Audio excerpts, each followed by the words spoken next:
What's up guys, and welcome back to the season 2 of the half Ironman training. And today I'm getting back into the gym after 2 weeks of almost doing nothing. Maybe one little run, 2 little mountain bike rides, and a little strength training just to say, but nothing too serious. Today is the day where I start with my strength training for 3 to 4 days a week. I'll be doing a macrocycle for 12 weeks. I'll be also doing 3 to 4 running workouts, so that'll be pretty stick and stone. But let's get into the full body workout of the day. So in the past I've done upper body splits and lower body splits at this time of the year, but I kind of want to spice things around, work on something else, test things that I've been studying. And yeah, so today we're going to start with an A1, a Bulgarian Split Squat. I'm going to be doing 10 reps of that on each side. So really want to focus on that unilateral strength right there. And you can increase weight as you go up into the sets, so don't start too heavy. In A2, we're going to go with a dumbbell Swissball incline press. That'll be 10 reps as well. So what you want to do into the Swissball, you just want to find a slight little incline, have your butt cheeks about 1 inch from the ground, just to say, keep that nice angle and press it out. You're at the bottom of the movement as your elbows go and touch the Swissball. So same thing, increase the load as you go up in the sets. You really want that last set to be your best set. Into A3, Swissball Leg Curl, both legs. So since we've done unilateral work once, I just want to focus a little bit more on both legs. One movement of single leg is enough for a giant set like this. So 10 reps. Then into A4, since we haven't done upper body single unilateral work, we're going to be doing a TRX single arm row, which are really challenging, and we're going to add a little archer to that. So 10 reps on each side. Find a good position where you can get those 10 reps, and that 8th to 10th rep is really challenging.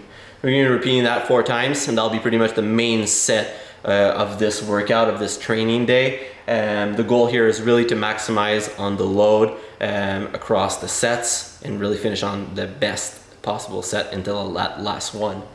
We can go down, and then we're just going to be doing a little bit more remedial work. So still going to be working on the upper and the lower body at the same time. B1, we're going to be doing a heel elevated goblet squat for 15 reps. So a lot of reps through there with a controlled tempo, but nothing super specific, just not going and speed it out.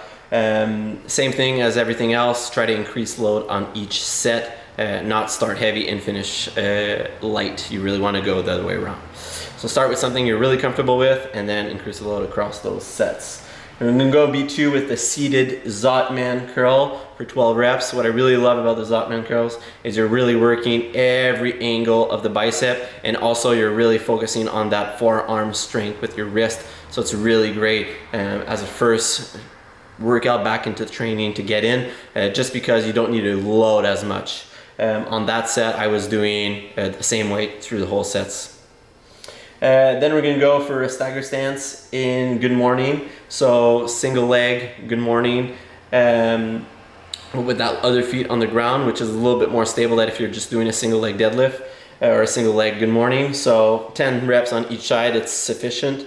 I wouldn't recommend loading that much on that movement, just focusing on that hip extension in the back. And then we're going to head down to B4 with a single arm tricep extension on the bench with a band. Whoa, that's a lot of words, but it's actually really simple. Get 15 to 20 reps on each side. Why 15, why 20? Just because at some point you may be a little bit more fatigued and not be able to get that much reps, or your band may change density. Anyways, just keep it in mind that you kind of want to stay through that maximal load. We're going to repeat all that 3 times. And head down to C, which will be our core work. So in C1, we're going to get some side adductor hip thrust with a little clamshell at the end. Psoas March with the band between the 2 feet. So you want to get that psoas into the most fatigue possible. And we're going to go with some Swissball kneeling rollouts. The goal here is really to go to failure on each rep on each side. So go to failure until you can't. I really like to do that for core work because sometimes just writing a number of reps isn't significant for that exercise, depending on how you feel on that day or even on how challenging that is for you. So that'll be in for that. Hope that you like this. This will be my staple first day of training of each week. So I'll be doing this similar setup for 3 weeks, and then I'll be going onto something a little different. All my other strength trainings in the week will be different than this, but I will keep the full body approach to all strength training.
So as you can see, I'm pretty enthusiastic about strength training. It's really something that I love. It is my job. So obviously it's something that I'm a little bit more excited about.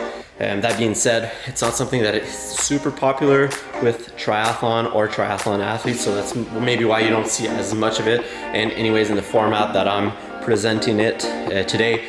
But that being said, it has paid off a lot for me in my season. Something that I even took back from is that I haven't done enough during the summer. During the summer, I kind of took back from it. I would do a strength training every week or every other week just to kind of maintain, and I really lost core strength. I lost a lot of that hip stability and even my shoulder strength for when I was swimming. So if I have something to take back from that, is to never really stop and and maintaining isn't enough. Doing a little bit more than that is perfect, and you kind of really have to find your sweet spot within your range, so that could be different for everybody, obviously. So yeah, I'm really excited about that. This next 12 weeks will be really only some GPP training. So 4 running workouts, 3 to 4 running workouts per week, 3 to 4 strength training workouts per week, and everything else will only be like fun stuff like mountain biking whenever I feel to, whenever it's nice outside, a little road bike with friends, just to keep those legs moving and enjoy the outdoors without having a structured plan into that week. Same goes for swimming. If I have time, if I go by the pool, I'll probably get in a workout there, but that is not the priority for these 12 next weeks. I kind of want to cool down on the mental side and really do a little bit more things that I enjoy and still progress into that thing. So if you like videos like this and you want to see a little bit more shorter versions or workouts, more in-depth and specific workouts that I do and that you could take from, and well, let me know down in the comments below. And if you like this video, consider clicking on that like button and subscribe.